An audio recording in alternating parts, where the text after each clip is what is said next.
إن الحمد لله نحمده ونستعينه ونستغفره ونؤمن به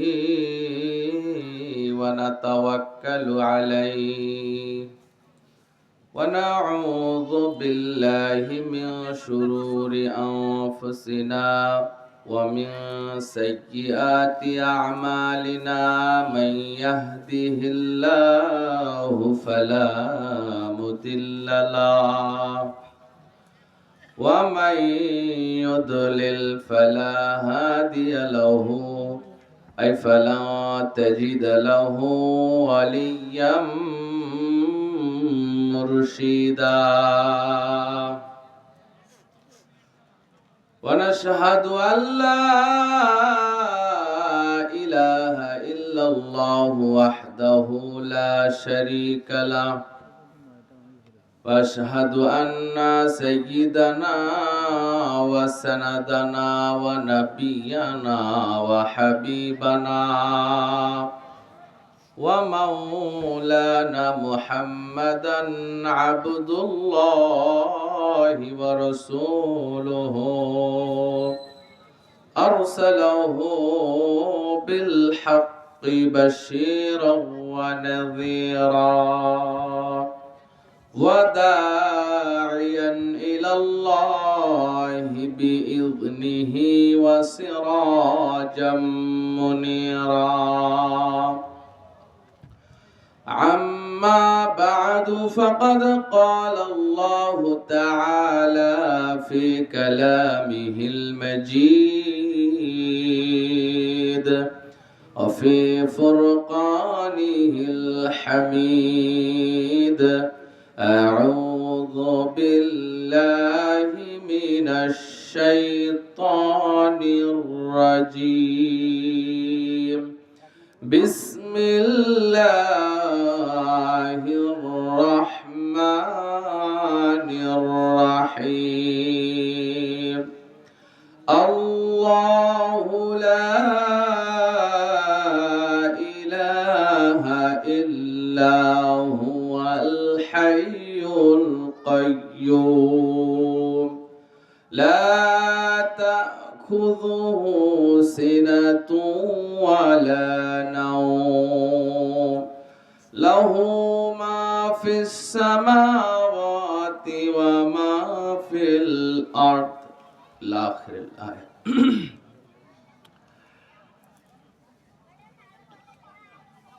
তোমরা হও গো মুসলমান, তোমরা হও গো আগুয়ান, সব ফেরেকা ছেড়ে দিয়ে ওহির বিধান মান, সব ফেরেকা ছেড়ে দিয়ে সহি হাদিস মান।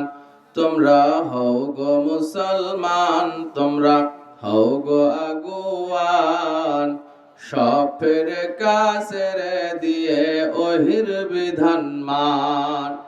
শিক্ষা কেন্দ্র ভরে গেছে কি আসার ফেকায়, সহি হাদিসের তারা পরে রে ফেকা, কুরআন হাদিসের তারা মানে রে ফেকা।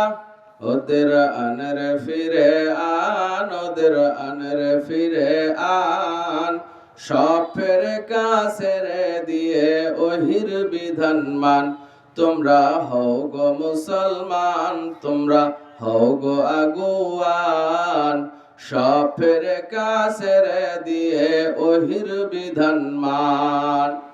অন্ধকারে ডুবে গেছে মোদের বাংলাদেশ, নামাজ রোজা নাই রে তাদের, ধরছে ঠাকুরের বেশ, তাসবিহ হাতে নিয়ে পীর বেটা সেজেছে দরবেশ। ওদের আনরে ফিরে আন, ওদের আনরে ফিরে আন, সব ফেরেকা ছেড়ে দিয়ে ওহির বিধান মান। তোমরা হও গো মুসলমান, তোমরা হও গো আগুয়ান, সব ফেরেকা ছেড়ে দিয়ে কুরআন হাদিস মান। লিল্লাহ তাকবীর। আলহামদুলিল্লাহি রাব্বিল আলামিন।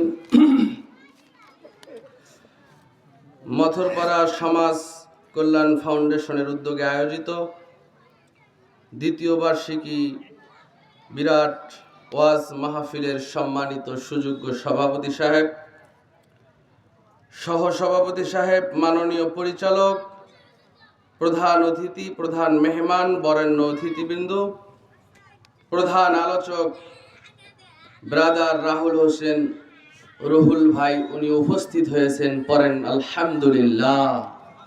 যথাসময়ে তাকে স্টেজে দেওয়া হবে ইনশাআল্লাহ। আজিকার এই বিশাল ওয়াজ মাহফিলের দ্বিতীয় আলোচক সহ উপস্থিত ওলামা ইকরাম, আমার সামনে বসে আছেন দূর দূরান্ত থেকে আগত সমাগত ভক্তিভাজন মুরব্বিয়ান, সমবয়সী বন্ধুবর্গ, পর্দার আড়ালে অবস্থান করছেন আবেদা সালেহা, সুশিক্ষিতা, সম্মানিতা, বহুগুণে গুণান্বিতা আমার পর্দানিশী মা ও বোনেরা, সকলের প্রতি আমার আরেকবার আন্তরিক সালাম। আসসালামু আলাইকুম ওয়া রাহমাতুল্লাহি ওয়া বারাকাতুহু। আপনারা সবাই কেমন আছেন? এই মাহফিলে আসতে পেরে খুশি না বেজার? কম খুশি না বেশি খুশি? যদি বেশি খুশি হয়ে থাকেন জোরে সোরে আরেকবার বলেন আলহামদুলিল্লাহ। কথা বলেন, আমরা প্রশংসা আদায় করলাম কার? প্রশংসা আদায় করলে খুশি হন কে? যেন সবসময় তার প্রশংসা আদায় করবেন। রাজি আছেন তো ইনশাআল্লাহ? আলহামদুলিল্লাহ সব সময় পাঠ করবেন। শুনেন, আলহামদুলিল্লাহ একবার বললে আল্লাহ এত পরিমাণ নেকি দেন, যেই নেকি দিয়া মিজানের পাল্লাটা একেবারে পরিপূর্ণ হয়ে যায়। আপনারা হয়তো বুঝতে পারলেন না যে কতটুকু নেকি পেলেন। শোনেন, মিজানের পাল্লা এত বড়, একটা বিশাল মরুভূমির মধ্যে যদি একটা আংটি ফেলে দেওয়া হয়, বিশাল মরুভূমির তুলনায় আংটিটা যত ছোট, তো এই 7 তবক আসমান এবং 7 তবক জমিনকে যদি মিজানের পাল্লায় তুলে দেওয়া হয়, তো মিজানের পাল্লার তুলনায় এই 7 তবক আসমান জমিনও তত ছোট। তাহলে মিজানের পাল্লাটা কত বড় আপনি বুঝতে পেরেছেন? এই আসমান জমিনের চাইতে হাজার হাজার লক্ষ কোটি গুণ বেশি বড় মিজানের পাল্লা। আর একবার আলহামদুলিল্লাহ পাঠ করলে এই মিজানের পাল্লা আল্লাহ নেকিতে ভরিয়ে দেন। এত আসতে বললেন সুবহানাল্লাহ, জোরে বলেন সুবহানাল্লাহ, লিল্লাহি তাকবীর। আমি অনুরোধ করব, যারা এখনো বাইরে ঘোরাঘুরি করছেন, রাস্তাঘাটে অযথা ঘোরাঘুরি না করে, বাহিরে শীত বেশি ভিতরে শীত কম, ঠিক কিনা বলেন? তাই বাহিরে ঘোরাঘুরি না করে আপনারা প্যান্ডেলের ভিতরে এসে বসে যান। কোরআন এবং হাদিস থেকে আমরা দলিল ভিত্তিক কিছু কথা বলে আমাদের আলোচনা শেষ করে দিব, এবং দূরের মেহমানরা আপনাদেরকে কোরআন এবং হাদিসের আচ্ছা পিছনে ছোট ছোট বাচ্চারা কথা বলতেছে, ভলান্টিয়ার ভাই যারা আছেন স্টেজের পিছনে ডাইনে বামে যেন কথা না হয়, এটা একটু খেয়াল রাখেন। দেখেন স্টেজের পিছনে কথা বলে কারা, এদেরকে একটু দূরে সরিয়ে দেন, কারণ বক্তৃতা চলাকালীন বাহির থেকে আওয়াজ আসলে বক্তৃতায় বিঘ্ন ঘটবে। প্রিয় উপস্থিতি, ভূমিকা লম্বা না করে আমরা সরাসরি আলোচনায় চলে যাচ্ছি। আজকে আমরা কথা শুনব পবিত্র কুরআনুল মাজিদের একটি মহা গুরুত্বপূর্ণ ফজিলতপূর্ণ একটি আয়াত থেকে, যেই আয়াতটির নাম আয়াতুল কুরসি। কি নাম বললাম বলেন তো? আয়াতুল কুরসি। কমন পড়ছে না? অনেকের এখানে মুখস্থ আছে আয়াতুল কুরসি। এটা পবিত্র কোরআনের 2 নাম্বার সূরা, সূরাতুল বাকারা। কি সূরা বললাম? সূরাতুল বাকারা। ছোট সূরা না বড় সূরা? কোরআনের সবথেকে বড় সূরা। এগুলো আমাদের সকলের জানা। 255 নাম্বার আয়াত। কত নাম্বার আয়াত? 200। কথা বলে না। বটতলার মানুষ আজকে খাওয়া দাওয়া করে আসেন নাই নাকি? যদি না খেয়ে এসে থাকেন তো যান, মাহফিল কর্তৃপক্ষ খিচুড়ির আয়োজন করছে, 1 প্লেট খিচুড়ি খেয়ে এসে বসেন, বক্তার সাথে কথা বলা লাগবে। বলেন, আয়াতুল কুরসি সূরাতুল বাকারার 255 নাম্বার আয়াত। কত নাম্বার আয়াত? মনে থাকবে তো ইনশাআল্লাহ? আপনাদেরকে একটা প্রশ্ন করি, দেখি আপনারা সঠিক জবাব দিতে পারেন কিনা। স্টেজে যারা ওলামায়ে কেরাম আছেন আপনারা বলবেন না, শ্রোতারা জবাব দিবে। বলেন, কুরআনুল মাজিদের আয়াত সংখ্যা কতটি? কোরআনে কতটি আয়াত আছে বলেন, কে বলতে পারবেন? 6600 36টি, 6666টি। আচ্ছা আমি ভুল বলেছি, 6666টি কোরআনের আয়াত। শুনেন, একজন লোক আছেন কি যে বলতে পারবেন যে আমি নিজে কোরআনের আয়াত সংখ্যা গুনে দেখেছি যে 6666টি আয়াত আছে? একজন আছেন কি? কেউ নাই। আমি কম হয়। আমি নিজে গুনেছি আমার ছাত্র নিয়ে, এখন আমি গণনা করে নিজে গুনে যেটা পেয়েছি ওটা যদি বলি, বিশ্বাস করবেন তো ইনশাল্লাহ? মেনে নিবেন তো ইনশাল্লাহ? নাকি বলবেন না বাপদাদা থেকে শুনে আসছি 6666টি আয়াত, তুমি বললেই হলো? তাহলে এইভাবে কিন্তু দিন চলে না। এজন্য যাচাই বাছাই করা লাগবে। পবিত্র কোরআনের আয়াত 6666টি নয়, 6236টি। কতটি বললাম? 6200। মুখস্থ করে নেন, 6200। এরপরে বাহির থেকে কোনো ওলামা একরাম আসলে যেন আমার বটতলার মানুষ অপমানিত না হয়, ভুল কোনো কথা না বলে, বলবেন কোরআনের আয়াত 6200। মনে থাকবে তো ইনশাআল্লাহ? ইনশাআল্লাহ পড়েন। এতগুলো আয়াতের ভিতরে 6236টি আয়াতের ভিতরে এই আয়াতুল কুরসিটা শ্রেষ্ঠ আয়াত। সুবহানাল্লাহ পড়েন। এই আয়াতটির এত মর্যাদা, এত ফজিলত কেন হলো, আমরা এটাই জানার চেষ্টা করব ইনশাআল্লাহ। শুনেন, পবিত্র কোরআনের 6236টি আয়াতের ভিতরে এই আয়াতটার পাওয়ার এত বেশি, এত বেশি, এত বেশি, এবং আল্লাহ এর আমলকে এত পছন্দ করেন। মিশকাতুল মাসাবির সালাত অধ্যায়, সালাতের পর জিকির আজগার প্রসঙ্গে একটি পরিচ্ছেদ রচনা করা হয়েছে। এই পরিচ্ছেদের 974 নম্বর হাদিস, আল্লাহর নবী বলেন, মান ক্বারা আয়াতুল কুরসি দুবুরা কুল্লি সালাতিন মাকতুবাতিন লাম ইয়ামনাহু মিন দুখুলিল জান্নাতি ইল্লাল মাউত। সুবহানাল্লাহ বলেন। রাসূল বলেন, কেউ যদি প্রত্যেক ফরজ সালাতের পরে আয়াতুল কুরসি একবার করে পাঠ করে, তাহলে বিশ্বনবী বলেন, লাম ইয়ামনাহু মিন দুখুলিল জান্নাহ, জান্নাতে প্রবেশের ক্ষেত্রে তার কোনো বাধাই থাকবে না, ইল্লাল মাউত, শুধু মৃত্যু ছাড়া। তাহলে মৃত্যুর পরপরই জান্নাত। এজন্য 5 ওয়াক্ত ফরজ সালাতের পর আয়াতুল কুরসি পাঠ করবেন। রাজি আছেন তো ইনশাআল্লাহ? বলবেন হুজুর নামাজই তো করি না, আবার আয়াতুল কুরসি পড়বো কখন? এখানে অসংখ্য মানুষ বসে আছে যারা ইশার সালাত পড়ে বসে নাই, আবার এখান থেকে গিয়া ঘুমায় যাবে, ফজরটাও পড়বে না। আছে না নাই? অনেকে আছে আবার দেখবেন জোহর পরে, আসর পরে, মাগরিব পরে, ইশার ফজর নাই। ঠিক কিনা বলেন? বিশ্বনবী বলেন, সহিহ বুখারীর হাদিস, আসকালুস সালাতি আলাল মুনাফিকিনা সালাতুল ফজরি ওয়া সালাতুল ইশাই। মুনাফিকের উপরে কঠিন সালাত হলো দুইটা, ফজরের সালাত আর ইশার সালাত। নবী বলেন, লাউ ইয়ালামুনা মা ফিহিমা, তারা যদি জানতো যে এই 2 ওয়াক্ত সালাতে কি আছে, লা তাওহুমা ওয়ালা হাবওয়ান, তাহলে হামাগুড়ি দিয়া হলেও, হাঁটুর উপরে ভর করে হলেও তারা মসজিদে আসতো, জামাতে সালাত পড়তো। তাহলে এই 2 ওয়াক্ত সালাতে আছেটা কি? আসুন আমরা একটু হাদিস থেকে জানার চেষ্টা করি। এই 2 ওয়াক্ত সালাতে এমন কি আছে? বিশ্বনবী বলেন, কেউ যদি ইশার সালাতটা জামাতে পড়ে, মান সাল্লাল ইশা ফিল জামাতি, কেউ যদি জামাতে ইশার সালাতটা আদায় করে, বিশ্বনবী বলেন, মাগরিব থেকে শুরু করে মধ্যরাত পর্যন্ত একটা লোক সালাত পড়ে, কোরআন তেলাওয়াত করে, জিকির আজগারে কাটায়া দিলে যে পরিমাণ সওয়াব পাবে, শুধু ইশার সালাত জামাতে আদায় করলে ওই পরিমাণ সওয়াব পাবে। আবার বিশ্বনবী বলেন, কেউ যদি ইশা এবং ফজরের সালাত, 2টা সালাতে জামাতের সাথে আদায় করে, মাগরিব থেকে শুরু করে ফজরের আগ পর্যন্ত সারা রাত একটা লোক সালাত পড়ে, জিকির আজগার করে, কোরআন তেলাওয়াত করে যত সওয়াব পায়, শুধু ফজর আর ইশা জামাতে আদায় করলেই ওই পরিমাণ সওয়াব দেন কে? বুঝতে পেরেছেন? এত ফজিলত, এত ফজিলত। শুধু জামাতে ফজর আর ইশা পড়বেন, সারা রাত নফল ইবাদতে কাটায়া দিলে যা সওয়াব হবে আমলনামায় লিখে দিবেন। সুবহানাল্লাহ বলেন। এজন্য সালাত ত্যাগ করবেন না, সালাত ত্যাগ করবেন না। যারা ইশার ফজরে জামাতে যাইতে পারে না, টাটকা মুনাফিক, কোনো সন্দেহ। এজন্য বিশ্বনবী বলেন, মান ক্বারা আয়াতুল কুরসি দুবুরা কুল্লি সালাতিন মাকতুবাতিন, কেউ যদি প্রত্যেক ফরজ সালাতের পরে একবার করে আয়াতুল কুরসিটা পাঠ করে, লাম ইয়ামনাহু মিন দুখুলিল জান্নাতি ইল্লাল মাউত, মরার পরই জান্নাতে চলে যাবে। জান্নাত আর তার মাঝখানে দেওয়ালি শুধু মৃত্যু, মরলেই জান্নাত। সুবহানাল্লাহ।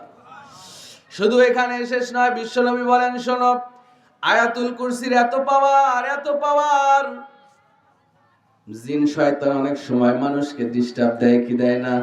ছোট ছোট বাচ্চাদের উপরে কিন্তু মাঝে মধ্যে আসর হয়, দেখবেন ঘুমের মধ্যে চমকে চমকে ওঠে, আবার কান্না শুরু হয়ে যায়, কান্না কোনোভাবেই বন্ধ হয় না। আছে না নাই? আমাদের কাছে নিয়ে আসে, হুজুর একটু পানি পরে দেন, বাচ্চাটারে ফু দিয়ে দেন, কান্না কোনোভাবেই বন্ধ হয় না। বিশ্বনবী বলেন শয়তানের বিরুদ্ধে, জিনের বিরুদ্ধে মহা অস্ত্র আয়াতুল কুরসি। কেউ যদি আয়াতুল কুরসি পাঠ করে কোন বাচ্চার শরীরে ফু দিয়ে দেয়, শয়তানের বাপেরও ক্ষমতা নাই ওই সন্তানকে কোনো ক্ষতি করে, ওর ধারের কাছে যাইতে পারবে না। আবার বিশ্বনবী বলেন কেউ যদি রাতের বেলা আয়াতুল কুরসি পড়ে ঘুমায় যায়, সারা রাত তার মাথার কাছে রব্বুল আলামিনের পক্ষ থেকে একজন রক্ষী ফেরেশতা তার জন্য রক্ষীদার হয়ে যায়। সুবহানাল্লাহ বলেন। বাড়িতে অনেক সময় আপনারা অনেক ধন সম্পদ টাকা পয়সা বাড়িতে থাকে, দোকানপাট যাদের আছে, ব্যবসা বাণিজ্য যারা করেন, ব্যবসার অনেক মাল সামানা বাসায় থাকে, আপনাদের এদিকে বাড়ি চুরি হয় না? চুরি হয় তো নাকি? শোনেন, আজকে একটা আমল বলে দিয়ে যায়, এই আমল করে ঘুমাবেন, চোরের হাত থেকে আপনার সম্পদের হেফাজতের দায়িত্ব নেবেন আল্লাহ। সহিহ বুখারী 2311 নম্বর হাদিস, হাদিসের রাবি আবু হুরায়রা, তিনি বলেন ওয়াক্কালানি রাসূলুল্লাহ সাল্লাল্লাহু আলাইহি ওয়াসাল্লাম বিহিফযি যাকাতি রমাদানা। কোন এক রমজান মাসে বিশ্বনবী যাকাতের মাল পাহারা দেওয়ার জন্য আমি আবু হুরায়রাকে দায়িত্ব দিলেন, রক্ষীদারের দায়িত্ব দিলেন। এশার সালাতের পরে বাইতুল মালের ওই যাকাতের মাল পাহারা দিচ্ছিলাম। রাত যখন গভীর হলো, কোথা থেকে যেন অপরিচিত একজন চোর এসে বস্তার মধ্যে বাইতুল মাল থেকে গম আর আটা নিয়ে বস্তা ভরাচ্ছিল। আবু হুরায়রা বলেন পিছন থেকে আমি গিয়ে ধরে ফেললাম, চোর বেটাকে শক্ত করে ধরে ফেললাম, আর বললাম আমি অবশ্যই তোমাকে রাসূলের কাছে নিয়ে যাব, চুরির বিচার করা হবে, তোমার হাত কেটে দেওয়া হবে। আল্লাহর কোরআনের বর্ণনা, চোর যদি ধরা পড়ে হাত কেটে দেওয়ার দরকার আছে না নাই? আবার আপনারা ধরে হাত কাটে যায়েন না, হাত কাটবে দেশের আইন ব্যবস্থা, সরকার কাটবে হাত, আপনি ধরে আবার হাতে কোপ মেরেন না, আবার বলবেন হুজুরে বলছে, আমারে বিপদে ফেলেন না। এই প্রথা আজকের সমাজে নাই, তাই তো চুরি ডাকাতিও বন্ধ হয় না, চিন্তাও বন্ধ হয় না, সবচাইতে বিপদে আছি আমরাই। প্রোগ্রাম করে রাতের বেলা জীবনটা হাতে নিয়ে রোডে ঘাটে যাইতে হয়, কোনো সেফটি নাই। চোরেরাও সুযোগ পেয়েছে, দেশের প্রশাসনও এখন ঢিল মেরে আছে, প্রশাসন তার সঠিক দায়িত্ব পালন করে না, ঠিক কিনা বলেন? প্রশাসন যদি সঠিকভাবে দায়িত্ব পালন করত, তাহলে আমার ওসমান হাদি ভাইয়ের মাথার মধ্যে ওরা গুলি মারতে পারতো না। কথা বলেন ঠিক না বেঠিক? ভাইরা আমার, নিরাপত্তা নাই, একটা মানুষেরও নিরাপত্তা নাই এদেশে। ওদিকে যাব না। আবু হুরায়রা বলেন আমি তোমাকে রাসূলের কাছে নিব, তোমার চুরির বিচার করা হবে, তোমার সাহস কত? একে তো রমজান মাস, দেখবেন রমজান মাসে চোরেরাও চুরি করা ছেড়ে দেয়, আছে না নাই? যারা জীবনে মসজিদে যায় না নামাজি হয়, এটা রমজানের বরকত। এই রমজান মাসে তুমি চুরি করতে এসেছো, তোমাকে রাসূলের কাছে নিব, তোমার চুরির বিচার করব। চোর বেটা এবার আবু হুরায়রার হাতে ধরে পায়ে পড়ে, ভাই আবু হুরায়রা, ভুল করে ফেলেছি, পেটের দায়ে চুরি করতে এসেছিলাম, তুমি আমাকে আজকে মাফ করে দাও, জীবনে আর চুরি করব না। আবু হুরায়রার দয়া হলো, ছেড়ে দিলেন। এবার ফজরের আজান হলো, আবু হুরায়রা সালাতে চলে গেছেন। বিশ্বনবী আবু হুরায়রাকে দেখার সঙ্গে সঙ্গে বলেন, আবু হুরায়রা, চোরের খবর কি বলো? গত রাত্রে যে চোর ধরেছিলে, চোর কি করেছো? আবু হুরায়রা অবাক হয়ে গেছে, আর আমি তো বলিই নাই চোরের কথা, বিশ্বনবী জানলো কেমনে? এইটা ভাইবেন না যে বিশ্বনবী তাহলে গায়েব জানতেন, নাউজুবিল্লাহ কোন? বিশ্বনবীকে জিবরাইল আলাইহিস সালাম জানায়া দিয়েছেন, যতটুকু আল্লাহ তাকে জানাতেন তিনি ততটুকুই জানতেন, আমার নবী গায়েব জানতেন না, এই আকীদা রাখতে হবে। বিশ্বনবী বলেন, আবু হুরায়রা, চোরের খবর কি বলো? আবু হুরায়রা বলেন, নবী চোর তো এসেছিল, ছেড়ে দিয়েছি। চোর আমাকে ওয়াদা দিয়েছে জীবনে আর চুরি করবে না। বিশ্বনবী বলেন, আবু হুরায়রা চোর বেটা মিথ্যা বলেছে, ও আবার আসবে, সতর্ক থেকো। পরের দিন এশার সালাত পরে আবু হুরায়রা এবার রেড অ্যালার্ট জারি করেছে। বিশ্বনবী যেহেতু বলছে চোর আসবে, তার মানে চোর আবার আসবেই। আবু হুরায়রা এবার চোরের অপেক্ষায়। রাত যখন গভীর হলো, চোর গত দিনের মতো এসে আবার মুষ্টি করে করে আটাগুলা নিয়ে বস্তায় ভরাচ্ছিল। গত দিনের মতো আবু হুরায়রা পিছন থেকে গিয়ে চোরটাকে ধরে ফেললেন। চোর আবার কাকুতি মিনতি শুরু করে দিল, আবু হুরায়রা আমার ভুল হয়ে গেছে, পেটের দায়ে পরিবারের চিন্তায় করে আজকে চুরি করতে এসেছিলাম, তুমি আজকের মতো আমাকে মাফ করে দাও, তোমাকে ওয়াদা দিতেছি আর কোনোদিন আসবো না, আর চুরি করব না, পেটের দায়ে এসেছিলাম, মাফ করে দাও। আবু হুরায়রার দয়া হলো, তিনি আজকেও চোরটাকে ছেড়ে দিলেন। বিশ্বনবী ফজরের সালাতে আবু হুরায়রাকে বললেন, চোর কোথায়? আবু হুরায়রা বলেন, নবী হে, চোর তো ছেড়ে দিয়েছি, চোর আমাকে ওয়াদা দিয়েছে জীবনে আর চুরি করবে না। বিশ্বনবী বলেন, আবু হুরায়রা চোর তোমাকে মিথ্যা কথা বলেছে, চোর আবার আসবে, সাবধানে থেকো। পরের দিন এশার সালাত পরে আবু হুরায়রা চোরের অপেক্ষায়। রাত যখন গভীর হয়ে গেল, গত 2 দিনের মতো চোর আবার এসেছে। বস্তায় যখন মুষ্টি করে করে আটাগুলো নিচ্ছিল, পিছন থেকে আবু হুরায়রা ধরে ফেললেন আর ডাক দিয়ে বললেন, লারফান্নাকা ইলা রাসূলিল্লাহ, অবশ্যই আজকে তোমাকে রাসূলের কাছে নেব, তোমার চুরির বিচার করা হবে, যত কাকুতি মিনতি করো না কেন, আজকে তোমার আর মাফ নাই। 3 দিন তোমাকে সুযোগ দিয়েছি, তুমি ভালো হও নাই। 2 দিন সুযোগ দিয়েছি, আরো কি সুযোগ দেওয়া যায়? এবার চোর কাকুতি মিনতি করলো, লাভ হলো না। আবু হুরায়রা বলেন, না না, কোনো কথা শুনবো না, অবশ্যই রাসূলের কাছে নিব। চোর বেটা ডাক দিয়ে বলে, রে আবু হুরায়রা, তুমি যদি আমাকে ছেড়ে দাও, তোমাকে এমন কিছু বাক্য আমি শিখা দেব, এমন একটা আমলের কথা বলে দিব, যে আমল করে যদি তুমি ঘুমায়াও যাও, আল্লাহর ফেরেশতারা তোমার বাইতুল মালের সম্পদ পাহারা দিবে। আবু হুরায়রা বলেন, তাই নাকি, বলো। চোর বেটা এবার পড়তে শুরু করে দিল, পড়েন আমার সাথে, আল্লাহু লা ইলাহা ইল্লা হুয়াল হাইয়ুল কাইয়্যুম, আয়াতুল কুরসিটা পাঠ করে শোনায়া দিলেন। আবু হুরায়রা চোরটাকে ছেড়ে দিলেন। ফজরে বিশ্বনবী জিজ্ঞেস করলেন, আবু হুরায়রা চোর কোথায়? আবু হুরায়রা বলেন, নবী হে, চোর তো এসেছিল, চোর ধরেও ছিলাম, চোর আমাকে একটা আমল শিখায়া দিয়ে গেছে। ও নবী, শোনেন তো এই আমলটা কতটুকু সত্য।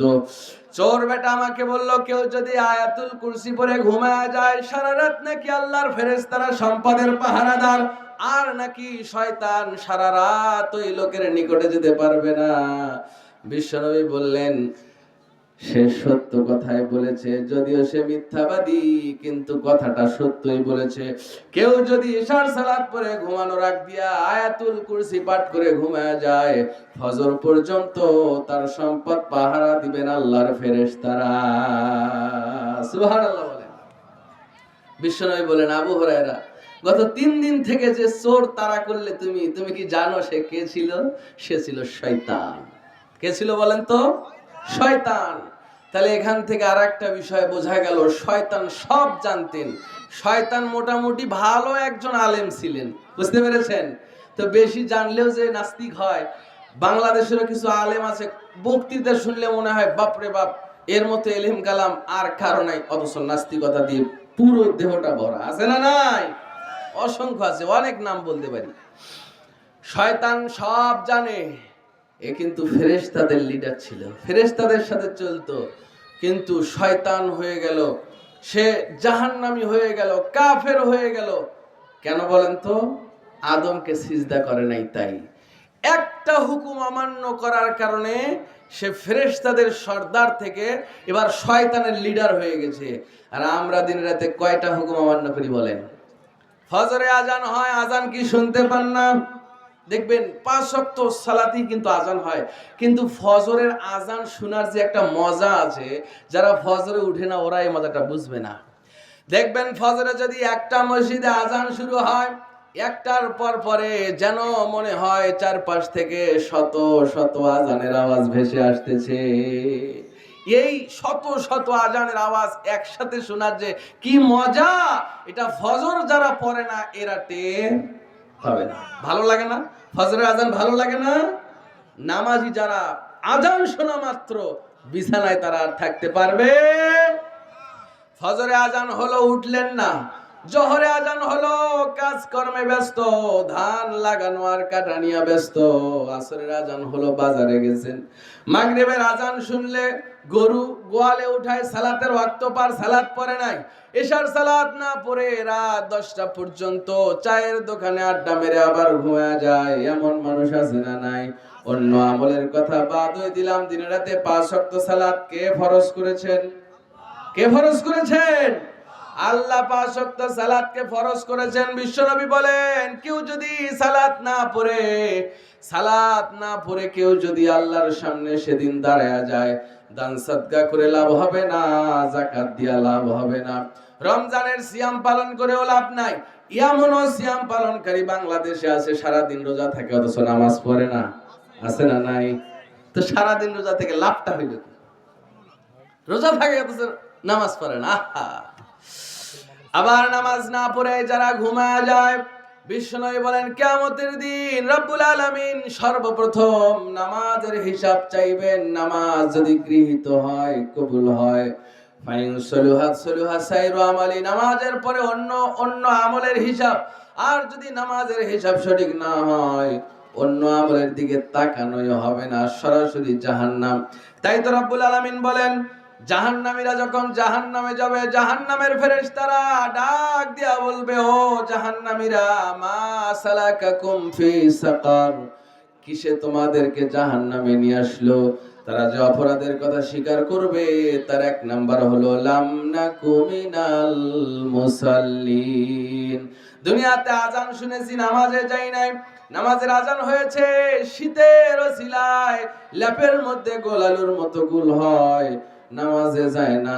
আল্লাহর নবী বলেন, নামাজ না পড়ার কারণে মানুষগুলা সব জাহান্নামী হয়ে যাবে। এজন্য সালাত ছেড়ে দিবেন না। রাজি আছেন তো ইনশাআল্লাহ? আর কোন আমল যদি নাও করতে পারেন, অন্তত 5 ওয়াক্ত নামাজ ছাইরেন না। 5 ওয়াক্ত নামাজ অন্য আমল করাকে সহজ করে দিবেন এবং গুনাহ থেকে বাঁচাবেন, এ কথা আল্লাহ বলেছেন। যাই হোক, ওদিকে যাচ্ছি না।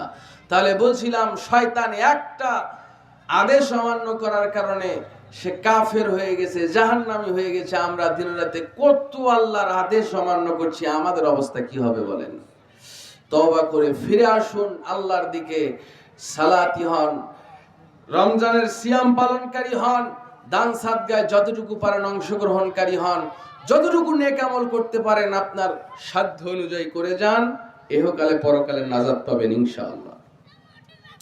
বলছিলাম, আয়াতুল কুরসির এতটাই পাওয়ার, কেউ যদি রাত্রির বেলা আয়াতুল কুরসি পাঠ করে ঘুমায় যায়, সারা রাত শয়তান তার নিকটবর্তী হতে পারবে না, শয়তান তার কোনো ধোঁকায় ফেলতে পারবে না। আবার শোনেন, রব্বুল আলামিন এই আয়াতটার ভিতরে এতটাই ক্ষমতা রেখেছে, এতটাই পাওয়ার রেখেছে, আয়াতুল কুরসি পাঠ করে কোনো জিনে আসর করা ব্যক্তিকে যদি ফু দেওয়া হয়, ওই জিনের শরীরের মধ্যে আগুন যিনি ধরায়া দেন তিনি কে? মুখস্থ আছে তো সবার ইনশাআল্লাহ? আয়াতুল কুরসি মুখস্থ আছে তো? অনেকের মুখস্থ নাই। দেখবেন ওই যুবক ভাই 10টা গান মুখস্থ করছে, অথচ আয়াতুল কুরসিটা ধরলে পারবে না। মুখস্থ করে নেবেন ভাইরা আমার, মুখস্থ করবেন। কুরআন তেলাওয়াতের প্রতি, কুরআন পড়ার প্রতি আমাদের আগ্রহ নাই। দিন যত যাচ্ছে মানুষের আগ্রহ তত কমে যাচ্ছে। অথচ কুরআন না জেনে, কুরআন না পড়ে কবরে গেলে মুনকার নাকিরের সওয়ালের জবাব দিতে পারবে না। শোনেন, হাদিসটা লম্বা, একটু সংক্ষেপে আপনাদের বলি। যখন জিজ্ঞেস করা হবে, মেশকাতুল মাসাবির আজাবুল কবর দেয়া হাদিস পাওয়া যাবে ইনশাআল্লাহ। আল্লাহ নবী বলেন, মুমিনকে যখন জিজ্ঞেস করা হবে তোমার রবকে, তোমার দিন কি, মা হাযা রাসূলুল্লাযী বুইসা ফিকুম, রাসূলের চেহারা দেখায় বলা হবে ইনি কে? আমরা কোনদিন রাসূলকে দেখছি নাকি? কোনদিন রাসূলকে দেখেছি? আমরা কেউ দেখি নাই। কিন্তু ইমানদার ব্যক্তি না দেখেও কবরে গেলে সঙ্গে সঙ্গে বিশ্ব নবীকে দেখার সঙ্গে চিনে ফেলবেন, সঙ্গে সঙ্গে বলবেন হুয়া রাসূলুল্লাহি সাল্লাল্লাহু আলাইহি ওয়াসাল্লাম, উনি হলেন আমাদের নবী মুহাম্মদ সাল্লাল্লাহু আলাইহি ওয়াসাল্লাম। ফেরেশতারা এবার চতুর্থ প্রশ্ন করবে, মা ইলমুকা, তোমাদেরকে কে জানায়া দিল? এই কবরের মধ্যে কেমনে জানতে পারলে যে উনি মুহাম্মদ সাল্লাল্লাহু আলাইহি ওয়াসাল্লাম? সঙ্গে সঙ্গে কবরের মুমিন বান্দা জবাব দিবে, করাতু কিতাবাল্লাহ ফামানতু সাদ্দাকতু। দুনিয়াতে আমরা আল্লাহর কিতাব পড়েছি, ওই কিতাবটা আসমানি কিতাব বলে বিশ্বাস করেছিলাম, সত্য কিতাব বলে ঈমান এনেছিলাম। তাহলে বিশ্বনবী বলেন, এই কথা বলা মাত্রই একজন ঘোষক ঘোষণা দিয়ে বলবে, আন্না সালাকা আবদি ফাফরিশু মিনাল জান্নাতি ওয়ালবিসুহু মিনাল জান্নাতি ওয়াফতাহু লাহু বাবান ইলাল জান্নাত।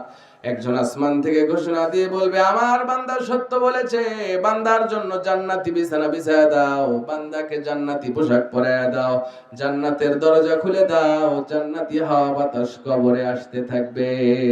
সুবহানাল্লাহ বলেন। তাহলে জবাব দেন, কবরে প্রশ্নের জবাব দেওয়ার পরে যখন জিজ্ঞেস করা হবে কে শিখায়া দিল, তার জবাবটা কি হবে? কিতাবুল্লাহ।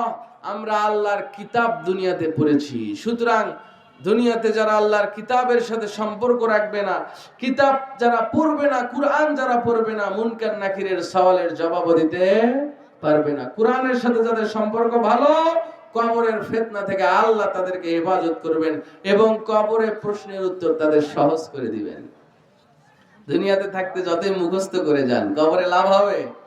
লাভ হবে না। তাহলে আমরা একটু জানার চেষ্টা করি, এই আয়াতুল কুরসিটার এত ক্ষমতা, এত পাওয়ার, এই আয়াতটার ভিতরে আসলে আছেটা কি? কেন এই আয়াতটার এত পাওয়ার? শুনেন, এই আয়াতটার এত মর্যাদা হওয়ার এক নাম্বার কারণ হলো, এই আয়াতুল কুরসির ভিতরে রব্বুল আলামিন তার নিজের পরিচয় তুলে ধরেছেন। সুবহানাল্লাহ বলেন। তার নিজের পরিচয় তুলে ধরেছেন, তার কিছু গুণাগুণ বর্ণনা করেছেন, তার সিফাতে কিছু নামের বর্ণনা দিয়েছেন। আমরা সরল অনুবাদটা জানলেই তা বুঝতে পারবো। দেখি আমরা এই আয়াতটার একটু সরল অনুবাদটা জানার চেষ্টা করি। আল্লাহ আয়াতে কি বলেছেন পড়েন আমার সাথে। আউযু বিল্লাহি মিনাশ শাইতানির রাজীম। বিসমিল্লাহির রহমানির রহিম। আল্লাহু লা ইলাহা ইল্লা হুয়াল হাইয়ুল কাইয়্যুম। আল্লাহ, এটা আল্লাহ তাআলার একটি নাম। শুনেন, এটা এমন একটা নাম, ছোট বড় মুসলিম, হিন্দু, খ্রিস্টান, যত জীব জানোয়ার আছে, মানুষ তো এই নাম জানে, অনেক প্রাণীও এই নাম বলে না? দেখবেন আমরা নেটে দেখতে পাই যে মুরুগ জপ করতে গেছে, মুরুগ আল্লাহ আল্লাহ বলতেছে। সুবহানাল্লাহ বলবেন না? তাহলে এই নামটার এত পাওয়ার, মানুষ জপে, প্রাণীরাও জপে। আল্লাহু আকবার। আল্লাহু লা ইলাহা ইল্লা হুয়া, আল্লাহ ছাড়া সত্য কোনো ইলাহ নাই, তিনি একজন। আর আল হাইয়ুল কাইয়্যুম, তিনি চিরঞ্জীব এবং সর্বসত্তার ধারক, তিনি চিরপ্রতিষ্ঠিত, তিনি হাইয়ু, তিনি চির আমর, চিরজীব। দুনিয়ার সব কিছুর একদিন শেষ আছে, একজনের কোনো শেষ নাই। বলেন তো তিনি কে? যা কিছু আমরা দেখতে পাই সব কিছু ধ্বংসশীল, সব ধ্বংস হবে, একজন ছাড়া। চিল্লায় বলেন তিনি কে?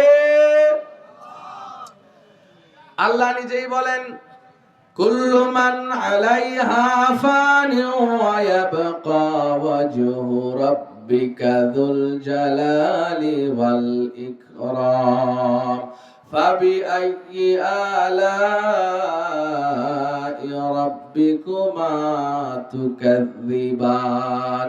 কুল্লু মান আলাইহা ফান, যা কিছু আমরা দেখতে পাই আসমান এবং জমিনে, সব কিছুই ধ্বংস হবে, একজন ছাড়া। বলেন তো তিনি কে?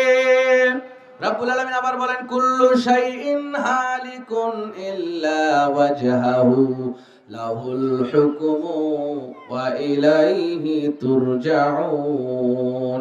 পৃথিবীতে যা কিছু আছে সব কিছুই ধ্বংস হয়ে যাবে, একমাত্র আল্লাহর চেহারা ছাড়া। সুবহানাল্লাহ বলেন। তাহলে কিয়ামতের দিন কিচ্ছু থাকবে না। ইসরাফিল আলাইহিস সালাম যে সময় আমরা বক্তৃতা শুনছি, আল্লাহর একজন ফেরেশতা ইসরাফিল আলাইহিস সালাম এই সময় একটা বাঁশি নিয়ে আল্লাহর আরশের দিকে তাকায় দাঁড়ায় আছে। আল্লাহর হুকুম পাওয়া মাত্রই সিংহায় ফুৎকার দিয়ে দিবে। এক ফুৎকার দেওয়ার সাথে সাথে যত বড় বড় পাহাড়, যত বড় বড় অট্টালিকা, যত ক্ষমতাশীল সব ক্ষমতা শেষ হয়ে যাবে। সব বাড়ি ঘরগুলা অট্টালিকাগুলা ভেঙে পড়বে। কার হুকুমে? বলেন তো কার হুকুমে? আচ্ছা, আমরা গ্রামগঞ্জের মানুষ, আমরা না হয় সেই দিন মারা যাব, ধ্বংস হয়ে যাব। যারা শহরে বিল্ডিং এর ভিতরে থাকে ওরা মনে হয় ধ্বংস হবে না? ধ্বংস হবে। দ্বিতীয় বক্তার আগমন, জোরে বলেন, দ্বিতীয় বক্তার আগমন। মথুরপাড়ার পক্ষ থেকে লাল গোলাপ শুভেচ্ছা। তাহলে আমরা গ্রামগঞ্জের মানুষ, আমরা ধ্বংস হব, বিল্ডিং ওয়ালারা ধ্বংস হবে না? হবে? আচ্ছা, মানুষ তো দুর্বল, জিন জাতি মানুষের চাইতে শক্তিশালী। মানুষ না হয় মৃত্যুবরণ করবে, ধ্বংস হয়ে যাবে, জিন জাতি তো ধ্বংস হবে না? জিন জাতিও ধ্বংস হয়ে যাবে। আচ্ছা, ফেরেশতারা তো জিনদের চাইতেও শক্তিশালী, ফেরেশতারা মনে হয় মরবে না? ফেরেশতারা মরবে, কিচ্ছু অবশিষ্ট থাকবে না আসমান এবং জমিনে। ইসরাফিল আলাইহিস সালাম দ্বিতীয় ফুৎকার দেওয়ার সাথে সাথে পৃথিবীর যত মানব ছিল, যত মানুষ আনাচে কানাচে আছে, সব মানুষগুলো মরে শেষ হয়ে যাবে।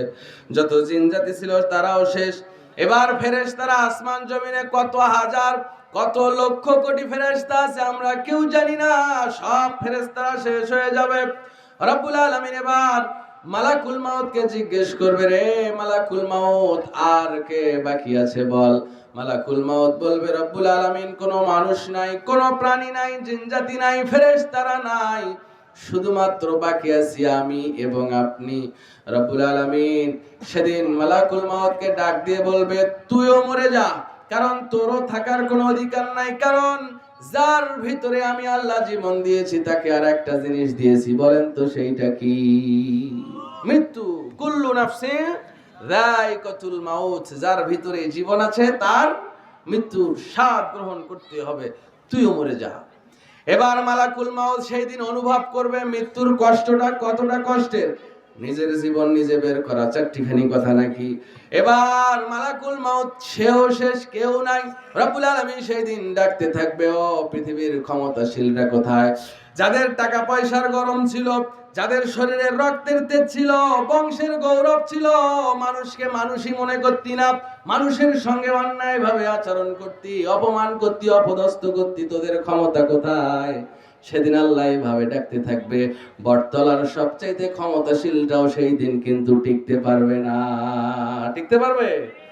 কেউ টিকতে পারবে না। সুতরাং এই রক্তের আর টাকার বড়াই দেখায় লাভ নাই। অহংকার করবেন না, অহংকার যেন ভিতরে না আসে, অহংকারকারী দুনিয়াতেই ধ্বংস হয়ে যাবে। যাই হোক, বলতে বলতে অনেক দূর চলে আসলাম। দ্বিতীয় মেহমান চলে এসেছে। ঠান্ডার রাত, রাত লম্বা করা যাবে না। যতটুকু কথা বললাম, আয়াতুল কুরসির আমল কিছু আপনাদের দিলাম, এগুলো আমল করার চেষ্টা করবেন ইনশাআল্লাহ। যাদের মুখস্থ নাই মক্তবে যাবেন, শিক্ষার কোনো বয়স নেই বাবা। এখানে যে আমাদের এই মথুরপাড়া সমাজ কল্যাণ ফাউন্ডেশন থেকে মক্তব চালু করা আছে, এখানেও আছে, আর সম্ভবত পছাবস্তা আর একটা আছে। আপনারা যেখানে সুবিধা হয় যাবেন, আয়াতুল কুরসি শিখবেন, ইনশাআল্লাহ পড়েন। আল্লাহ তৌফিক দান করুক, আল্লাহুম্মা আমিন। সুবহানাকা আল্লাহুম্মা ওয়া বিহামদিকা আশহাদু আল্লা ইলাহা ইল্লা আনতা আস্তাগফিরুকা ওয়া আতুবু ইলাইক। আসসালামু আলাইকুম ওয়া রাহমাতুল্লাহি ওয়া বারাকাতুহু।